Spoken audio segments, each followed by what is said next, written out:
Salut les gens, je vous souhaite une bonne année. Je suis malade pour la nouvelle année, j'ai juste un rhume, mais c'est pas grave. Ce n'est pas le sujet d'aujourd'hui. Alors, je vais commencer par vous présenter, les chevaux que j'ai reçus hier, que j'ai acheté à la brocante. Pardon pour ma gorge, c'est un peu bizarre. Donc, j'ai acheté à la brocante, sur le bon coin sur internet. J'ai acheté cet étalon à finisseur. Voilà, j'aime bien ces nuances. Je sais pas s'il est au petit galop, trop ou pas allongé, aucune idée. Il n'a pas encore de nom, il est de 2015. Le livre, il veut pas tenir. Couché. Ensuite, la jument que j'ai eue à la brocante la dernière fois, celle-là vous la connaissez déjà, parce que c'est le couple, on va le mettre comme ça. Hop. J'ai vu le petit poulain, je sais qu'il me manque un, parce qu'apparemment il y a 2 poulains dans cette famille à finisseur, alors qu'il y a dans l'autre, les autres races à finisseur, il n'y en a qu'un. Donc voilà, j'ai au moins un de leurs poulains. 2015 aussi. Hop. Oui, je les trouve pas mal, mais je pense que les anciens sont mieux. Ensuite, mes pépites que j'ai trouvées toujours sur le bon coin. La jument Tennessee Walker. Ces races-là, elles sont vraiment magnifiquiques. Quand je les ai vues sur le bon coin, j'ai dit c'est fait pour moi, je dois les prendre. Regardez-moi ça, il y a même les fers. Alors que il n'y a pas de fer. Après, je sais que les avenigeurs sont dans les montagnes et autres. Mais bon, voilà. Mais les Tennessee Walker sont trop bien faits.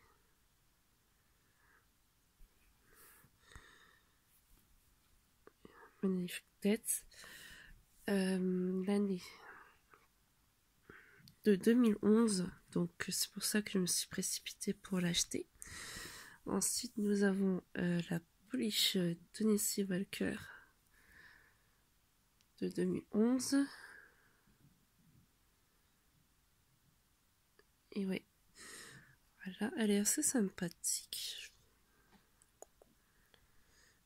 Je crois que c'est un yearling. Voilà. Et là, le plus beau, l'étalon Tennessee Walker.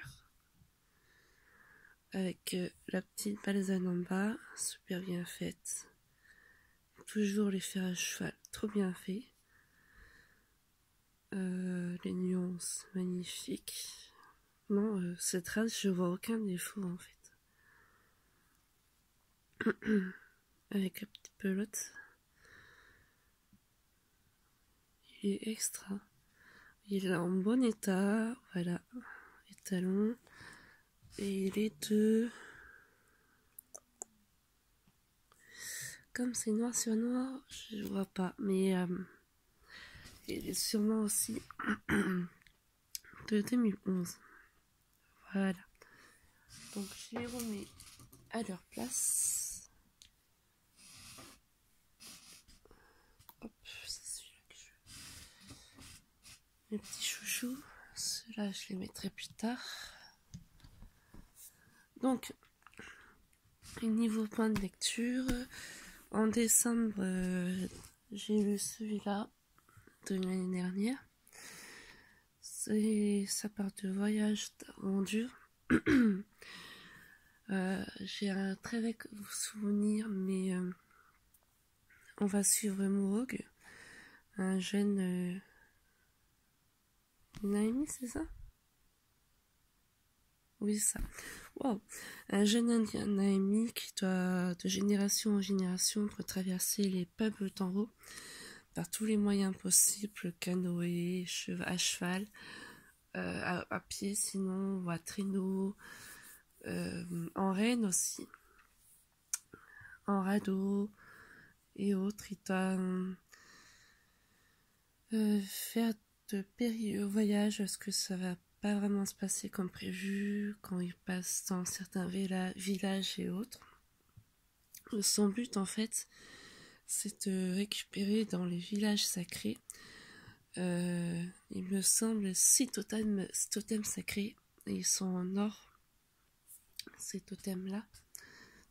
Du coup, il doit tous les récupérer, et il doit rentrer chez lui une fois qu'il les a tous, et ça sera lui de nouveau le chef du village de son peuple. Parce que pour le moment, c'est le frère aîné qui garde le peuple et qui est le chef.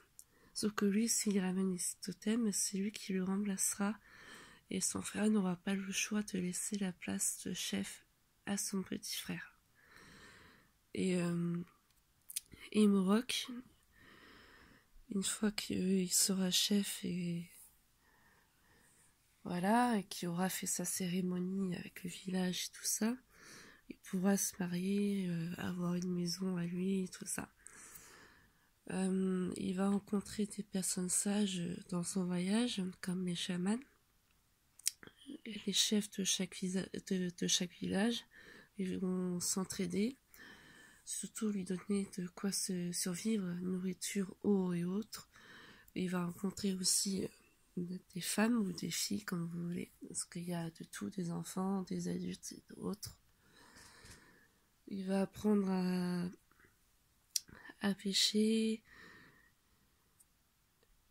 et surtout apprendre de ses erreurs, ce qu'il fait bien ou pas bien, et pourquoi ça n'allait pas et tout ça. Et puis voilà, j'ai beaucoup apprécié ce roman de Nicolas. Je pense lire le prochain tome, le deuxième tome, parce que c'est en 2 parties, mais pas pour le moment. Voilà. Donc, désolée. Alors, j'ai fini aujourd'hui La légende des 4, le clan des tigres de Flammarion Jeunesse, pardon, Cassandra O'Donnell, un truc comme ça. Foncez sur cette saga, elle est super bien. Par moments, il y a des dialogues un petit peu chiants parce que Brigand, il aime bien. Oui, comment ça s'appelle déjà? Maya, je crois. Il est tout le temps en train de la protéger et autres, et c'est un peu chiant parce que elle sait se défendre. En même temps, il est amoureux d'elle et elle sait pas s'il y a des sentiments pour lui. Du coup, ça l'agace que elle c'est une loupaille et lui c'est un Taigan, donc ils peuvent pas se mettre ensemble. C'est interdit par la loi de tous les clans, parce qu'il y a Loupaille, Serpaille, Taigan et... C'est quoi déjà l'aigle? Je sais plus pour l'aigle. Et en fait, c'est interdit par la loi de se mettre ensemble, puisque c'est une autre race différente. Et si à toi trouver un copain, voir un mec qu'elle aime bien, c'est parmi Loupaille, mais pas dans une autre tribu. On va dire ça comme ça. En fait, c'est bien. Ils vont essayer d'arrêter ce que les humains essaient de faire, c'est-à-dire de mettre du poison dans leurs rivières et tout ça. Sauf que le clan des 4 héritiers, pardon, le clan des 4 héritiers vont essayer de les arrêter avant. Je mets sur pause et je reviens plus tard.